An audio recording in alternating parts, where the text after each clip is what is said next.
Good evening and welcome to the Alan Osborne Show. Hey, it's been a while, but I just wanted to touch base with you guys because I'm getting so many emails and I had to take a health break. Can't do these shows every day. But let's get into the show and start out the Alan Osborne Show with a little national politics. Nobody's saying much about the state of the nation brief, so I'll say something about it. Who believed that bullshit? You know what's scariest to me is I think, oh, I don't know, Joe. I think he believed that bullshit, and some of them people in that room did too. I've never seen so much horse shit, so let's cover a little bit of it. You know, it blew my mind that Joe started off talking about some of these energy issues. He right off the bat, he said that we want to drill, that the companies won't drill for oil, and we all know that's a bunch of bullshit. Joe's been pushing electric cars and all kind of other shit. And the reason gasoline is so expensive, he talked about all these oil companies making these record profits. Well, who the hell do you think helped them make it? That dumbass shut off the Keystone pipeline right off the bat. Drove oil through the roof. He hadn't been in there, doubled the price of everything. And he's got the nerve to stand up, act like we didn't notice that he was the SOB who started off the whole thing. Trump had that under control. When Trump was in office, we relied on our own energy. It doesn't matter if it's Trump or Biden. What matters is that are the policies shitty or not who came up with them. And and Joe did that. How much money did he make his friends? I mean, wasn't Hunter over there in the Ukraine working Eastern Europe energy? I mean, for Joe to come out and say that was so disingenuous, it's unbelievable. He created half the problems with the energy crisis, and him and the Democrats are convinced that they're going to fix it with electric cars, even though they only consume about 10 or 11% of our petroleum. You know, he talked about this horrible inflation. Well, what the fuck you think did it, Joe? Everything we eat and wear is either trucked or trained somewhere in this country or by big ship. And none of those, they all use diesel fuel. Diesel fuel's high as hell. And he ain't doing shit about it. So, I mean, it's just like he doesn't understand that his hands are connected to his brain through nerves, and so is his mouth. He's just disingenuous. What else did he talk about? He wanted to attack the Republicans, saying we wanted to get rid of Social Security. You know why he did that? Because Americans are so stupid these days, they think the president said it, it means something. But this isn't the president 50 years ago. This is politics for sale, and we all know it. Sometimes it don't matter what the party is. That's just what the hell it is. It's politics for sale.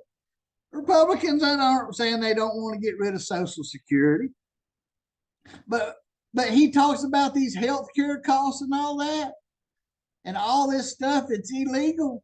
You know what's illegal? Illegal immigration, Joe, and you are the problem. Never has in the history of a president, you want to beg, have we had such a crisis with open borders.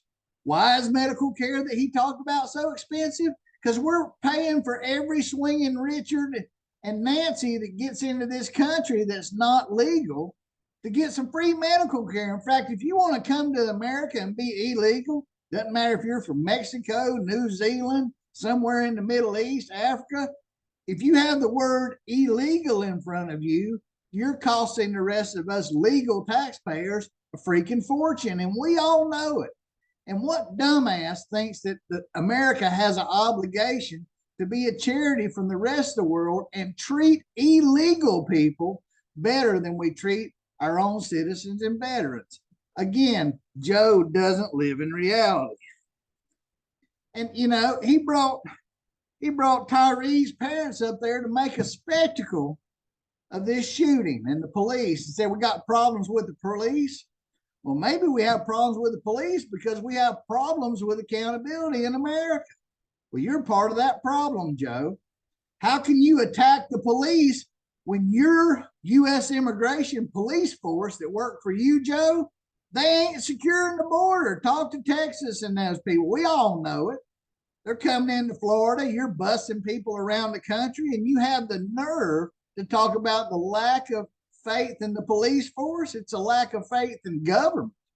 I think those states and those citizens are sick of the wave of people coming across the border. We have no obligation to take people. We have a process, even if it's flawed, doesn't mean you just get to go, oh, to hell with it. I think the speeding ticket's flawed, but you'll still have to pay them if you get one. I mean, this is just crazy. And the Tyree shooting, Tyree's parents were there, and Joe made sure he got a spectacle shot with them. But what was the problem? It just identified one thing, that if you looked, we had a young black male who got killed by police violence. But who killed him? Wasn't a bunch of white dudes. And even the support personnel were almost all people of some kind of color.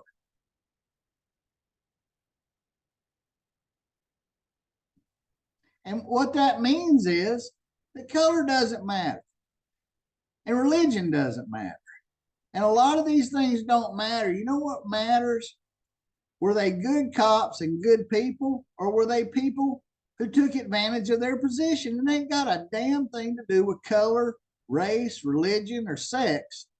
America is going to have to come to grips with the reality is we have good people and we have not so good people, and then we got some bad people. But they're not necessarily defined by color or religion or even an accent. Hell, if that was the case, I'd be in jail. We've all been scared to this, and this has nothing to do with the civil rights movement. I think Martin Luther King would throw up to see some of the supremacy of groups being pushed, which is exactly what he didn't want. If we all keep making race and religion and discrimination an issue, it's going to stay one. Listen to what Morgan Freeman says about it. You know, we don't want a Black History Month, what Morgan said. I don't want a White History Month. I don't want a Hillbilly History Month. How about an American History Month? Because America changes its history all the time. And speaking of history and local history, we got the CU issue. I'll be putting up on the Alan Osborne Show right there on YouTube. I put up Trey Nick's deposition. And in the comment section, I'm going to post what Trey said about CU when he was running for office. And then I'm going to tell you where to go in Trey's deposition video to hear Trey eat those words and just prove to you that when Trey was your commissioner, he was good with lying to you, just like the lawsuits and stuff that are still coming. So you tune into the Alan Osborne Show as we get into local politics, but I had to address some national politics because we're all smarter than that. We're all just floating in a sea of apathy of what we're willing to put up with. And you can't complain about the big national scene as long as what's going on right here locally is allowed to happen. So watch this stuff and tell us what you believe, and go watch your commissioners go through deposition. What I predict, and most of the time I call it, is these depositions will lead to the dropping of the customary use lawsuit and the fleecing of $4 million. Over $4 million worth of tax money has been to sue taxpayers who pay the most tax. The beachfront owners own the deeds that they bought. This was all a show, folks. It was a show to get more development and claiming they're all coming to the beach. So now what will those commissioners tell them is they have to pack up and let the CU lawsuit go, because we already know that Edgewater is a private beach. And what a mess to try to enforce all these different sets of rules. And you know who created them? The Board of County Commissioners in Walton County. They created this own shit show that they're now managing, and managing poorly. You can't make this shit up on the Alan Osborne Show, but you can unelect it, and you can tell the truth about it right here. Y'all write me and tell me what you know. Y'all keep them straight out there, because they can't keep them selves straight. And you can't make shit up like this. You just couldn't make it up, because the truth is always funnier than fiction. And that's the way it was on the Alan Osborne Show, February 9th, 2023.